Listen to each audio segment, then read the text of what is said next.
Welcome to A to Z Quality Fencing and another episode of What's Going On at A to Z Quality Fencing. I'm the owner, Aaron Smith. This is the real owner, my wife, Renee Smith, and our general manager, Justin. Today we will learn a little bit more about the owners here at A to Z Quality Fencing. So let's start off with what motivates you on a day-to-day basis. My family, my kids, that they have everything that I couldn't have and more. Got to pay the bills, got to keep the house over the head, the children fed, hopefully all through college.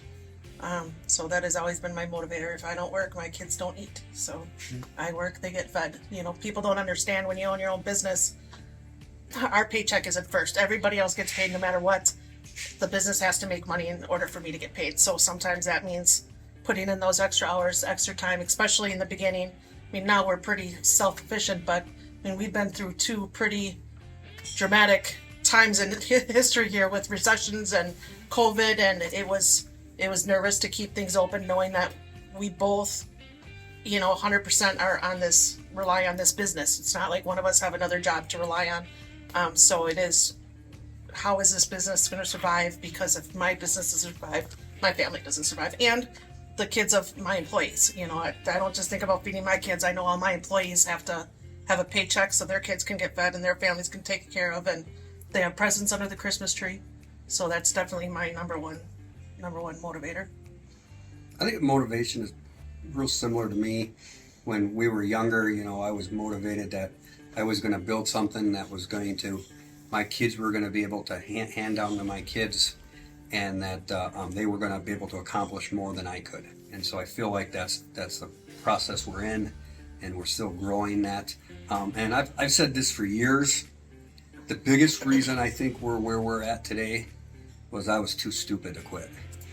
There's so many times in business, especially when you're beginning, that it would be easier to fold up and just go do something else.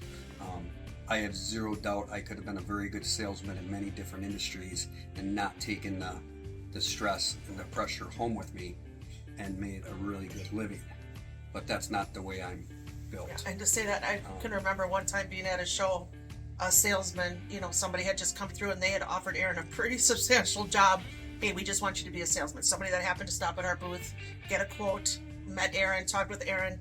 And they offered him a 6-figure job. And we're like, that was only 5 years into our business. So it was like, well, that's pretty significant right off the bat. You're adding this, then you're getting commissions, this and that. And it did go back and forth. Should I take it? Should I not?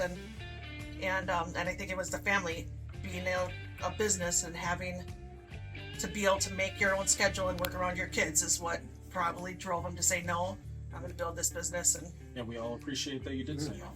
Well, part of it was an ego thing, because I knew I could do it. It was, there was no doubt in my mind that we could do it, that failing was not an option. And that's where I come back to, I was too stupid to quit. But sometimes that stupidity is what gets you where you're at today. Everybody's not built to be a business owner, and it's not easy. And I'd say courage too. Courage is a big one that is important when you own a business, to have the courage to continue and the courage to step out, the courage to quit your job and go on to the next thing. It takes a lot of courage to do it.